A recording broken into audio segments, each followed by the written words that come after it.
Hello, friends. Welcome to Creative Medicine. In this lecture, we will learn about Now, contraindications of calcium channel blockers. So, calcium channel blockers are contraindicated in number one, 6 sinus syndrome. It is contraindicated in congestive heart failure, and they are contraindicated along with beta blockers because actually in congestive heart failure and also in a 6 sinus syndrome already the heart has been depressed. There is myocardial depression is seen.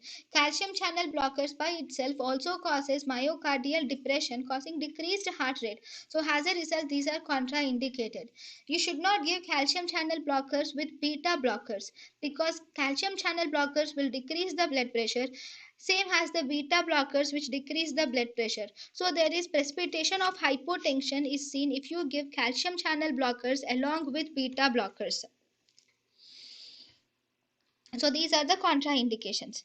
Now, side effects of calcium channel blockers. Calcium channel blockers are the most common side effect of calcium channel blockers is ankle edema is seen. This ankle edema is responsive to diuretics, so you can give diuretics for this ankle edema. Then the patient might develop gastroesophageal reflux disease because calcium channel blockers will cause relaxation of the will also block the calcium channels present in the lower esophageal sphincter, and thus they cause relaxation of the lower esophageal sphincter, thus precipitating gastroesophageal reflux disease. They will also cause constipation because they release the intestinal muscles, thus resulting in accumulation of the feces causing constipation.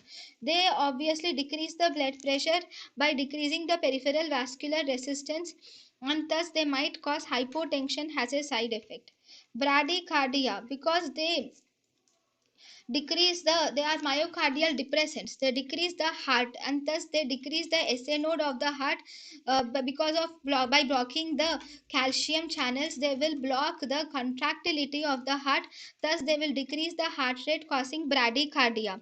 Then but there are two drugs which is verapamil is present, and also diltiazem is mainly caused. These are actually nodal selective drugs. These are node selective drugs, so they cause mainly the bradycardia rather than dihydropyridines, which are mainly peripheral. They are blood vessel selective rather than nodal selective. Then reflex tachycardia. Reflex tachycardia is seen in most of the drugs. It is most of the calcium channel blockers.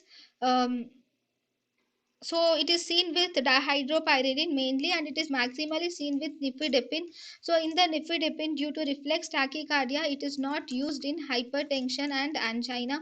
It is not used because of the reflex tachycardia. These calcium channel blockers do not affect they do not affect the levels of glucose, or they do not affect the levels of lipid or uric acid and electrolytes also. So they do not affect the levels of these drugs.